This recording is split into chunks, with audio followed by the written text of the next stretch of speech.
All right, guys, it's Suhail with Sun City Run. We're here with Malin Arnoldussen.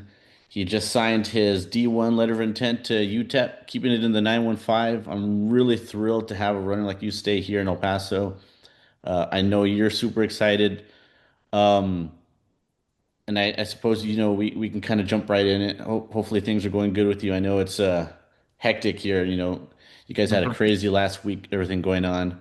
But talk to us about this decision. You decided to stay here in El Paso and run at UTEP. How did that come about? Well, it first started with the visit. The visit was, I think it's always the main thing when it comes to college visits, or just making your college decision in general. With UTEP compared to like the other schools I've been on visits, UTEP just like the coaches, they showed that they wanted me to be on the team. And Coach Pearson, which is the head cross country coach and the distance coach for track, he's an old teammate of my current high school coach, Coach Smith. So that honestly connection honestly wanted me like to go under Pearson because I loved how Smith built me up as a runner. So I know Pearson can also do the same for me. So Pearson, yeah, just Pearson in general, he was a big factor. And then yeah, just the hospitality and everything they showed me, the facilities, everything like that. Did it make it an easier decision knowing that you're going to stay here in El Paso? You get to kind of stay close to home? Well, literally at home. Yeah, no, it did make an easier decision because I know that cuts down a lot of costs as well so I don't have to pay for housing or a meal plan. So that honestly saves me a lot of money. Same thing I get to stay with family, friends, most of the people I know are staying here. So You talk about Coach Pearson. He's legendary in terms of some of his accolades here in El Paso. I mean, he's coached. He had a great career, in the 80s and 90s at Hanks. He's done some stints at Eastwood, El Dorado, Montwood, and he's done a good job on assisting those programs and transforming them in a lot of ways. What were some of the things, if you got to talk to him, what are some of the things that you felt like, okay, this is this is where I want to be? You talked about that connection with your coach, but were you able to talk to him a little bit? Yes, I was able to talk to him a little bit. We've still been talking through phone, just to see how I've been going and everything. But like, I can really feel like a little connection because, like I said, they're very similar from my high school coach and him. Their same work ethic, their training philosophy, everything like that. Kind of just is something I draws me in because it's worked for me. So there's no reason to change it. So Awesome, yeah, awesome. And so, we'll fast forward a little bit, I want to talk a little bit about your cross country season before we get into some other things. You know, junior year, you're averaging probably around a 1720, 1735K, which isn't bad, but you look at your progression from junior year to senior year, it was a massive jump. Your PR is a 1555. I think it was at Desert Twilight last season. yes, sir.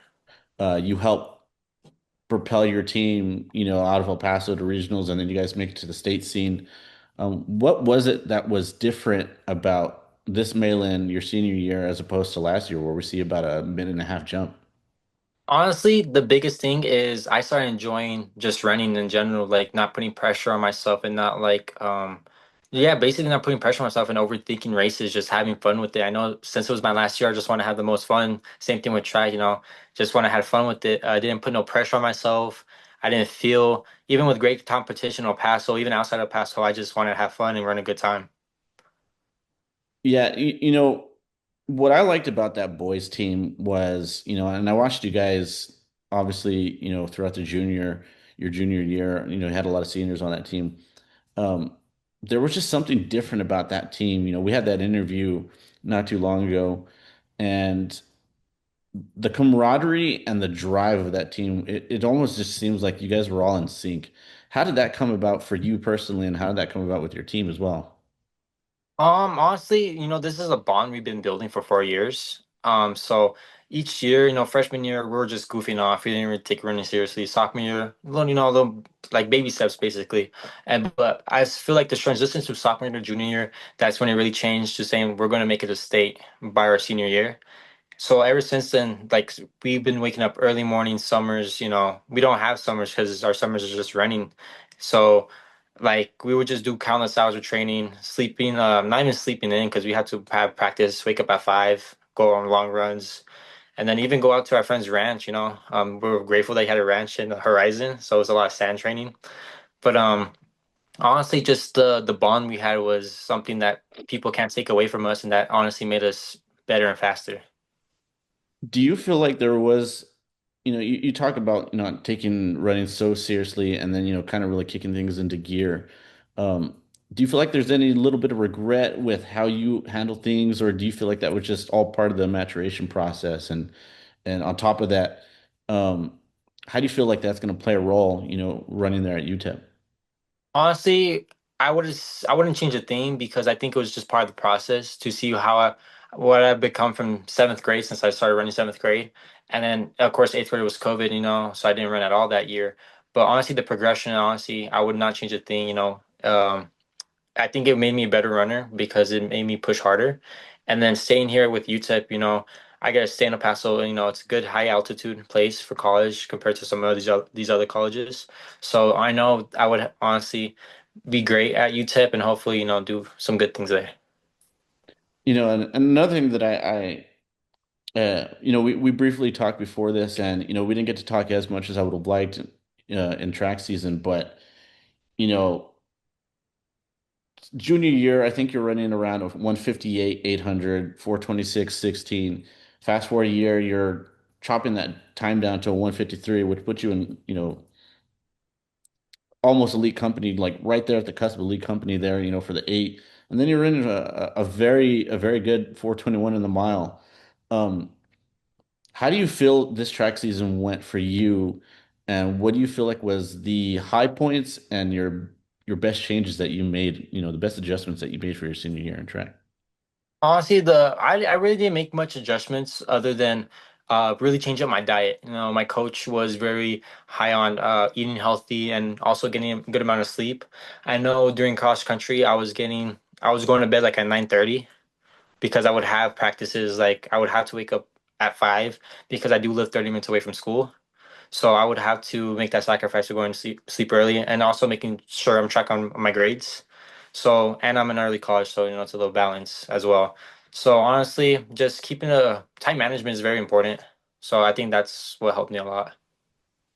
You know, I think, amongst all your teammates, obviously, you've had an incredibly impressive senior year, and we've gotten to get some good clarity on your progression. But what would you say in your mind would be the biggest improvement that you've made, that you can say that came out of the senior year?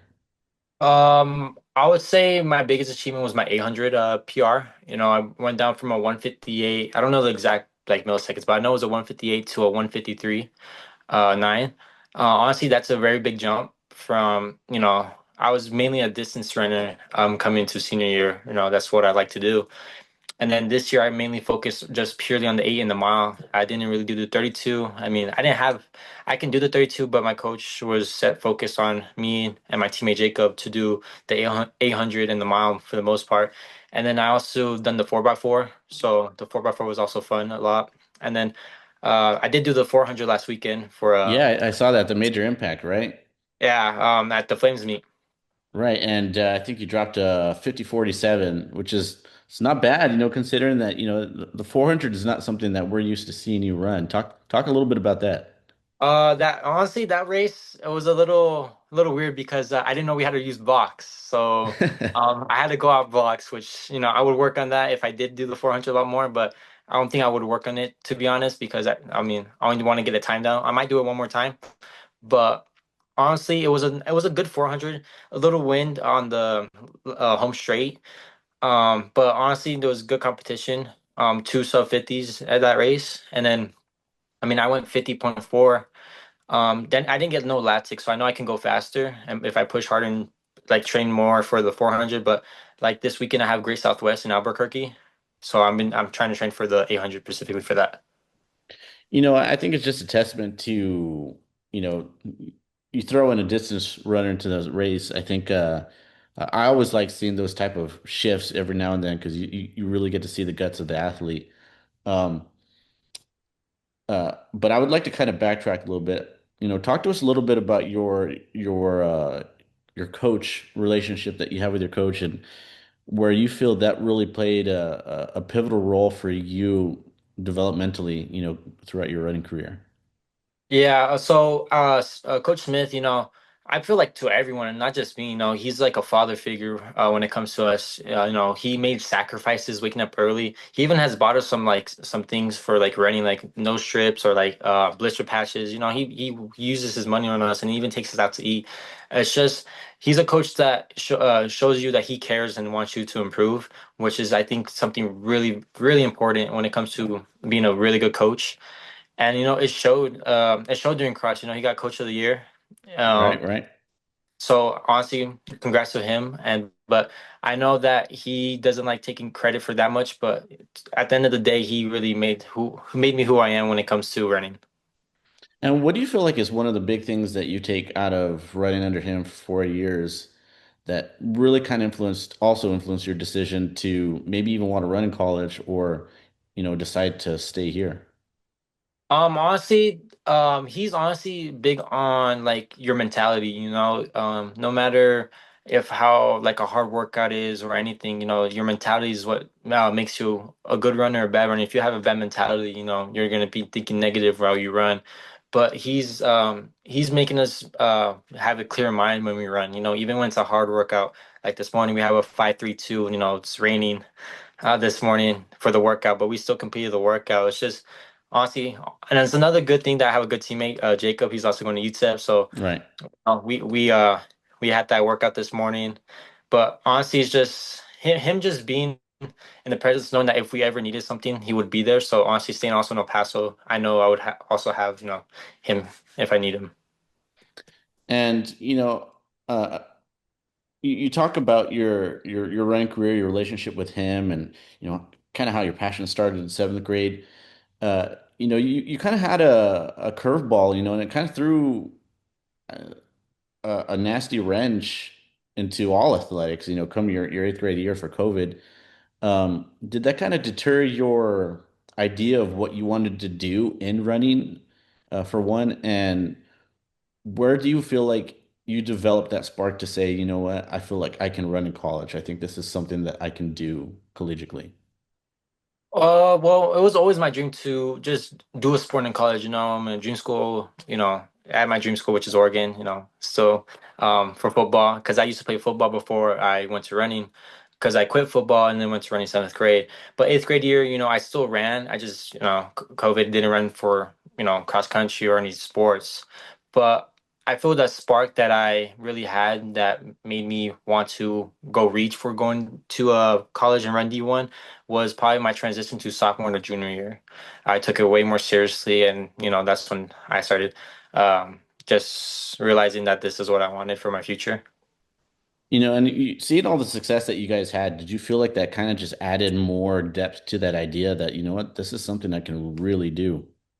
Oh, 100%. All the guys played a big part, especially in cross country these last couple of years, especially this year in general. Some days I wouldn't have a good race for, half the first half of the season. I was, placing not that good, third on our team. But as the season progressed, more competitive meets, our bigger meets, the more important meets, that's when we all started coming together, and that's when I started, uh, going to my potential. Awesome. And, your 4 years there at Burgess, what do you feel like you bring to the table to this UTEP team that's already, they're known for having some excellent runners out there. What do you feel like you can bring to that table? And contribute to that team there? I feel like the thing that I can bring to the table is I'm always hungry for doing better. So no matter what I'm going through or injury, I always want to strive for the best that I can do. I know I'm also a really good student in class. I have a good GPA, and that honestly, I would just being a good teammate and bring some points in that conference and everything like that. Awesome. And last question, I always like to ask this question because it's sometimes it's the same, sometimes it's different, but I think it's so important. What would you say to seventh grade Malin, knowing what you know now, what would your advice be to him for one? And then, secondly, what would be your advice to any other male athlete that's just trying to uh run in college, and maybe they can't, leave El Paso because of financial reasons. Maybe UTEP is the option to them. What would your advice be to them as well? My first thing with my younger self, I would say that the sacrifices I made weren't for nothing. Because honestly, I've did made a lot of sacrifices. Same with my parents, them when I didn't have a car, them driving me to school to early practices, and then just the sacrifices I made. I haven't drank soda in like 4 years, so I've been drinking purely water, electrolytes, tea. And then as for like younger athletes, even I have a little brother, but he runs too. But as for younger athletes, I just give them the same advice I would give my younger self is that your sacrifices don't go unheard. It's a process, so it's not gonna come to you fast. So just give it waiting time, and don't let anybody tell you what you're good at and what you're not. Whatever you believe in, just thrive through that. Awesome, awesome. Well, I'm so stoked that you're staying here in El Paso. It means I get to keep a closer eye on you and your teammate. And I always keep track of all El Paso athletes, when they're out there and running college because I think, El Paso is so underrated. We say this all the time. El Paso is so underrated in terms of Yeah. especially distance running, uh, sprinting as well, all other events, especially in track. But, it really does fly under the radar. And so I'm thrilled to see that, I'll be able to see you run, potentially here at UTEP when you guys have those local meets. But congratulations. I know you're going to do great stuff there at UTEP, and congratulations again. I know I keep saying that, but I like seeing El Paso runners stay here in El Paso. So we'll see you soon, and hopefully one of these days we can have like a future interview and see how things are going. Yeah. Thank you for sure. We'll do that. All righty.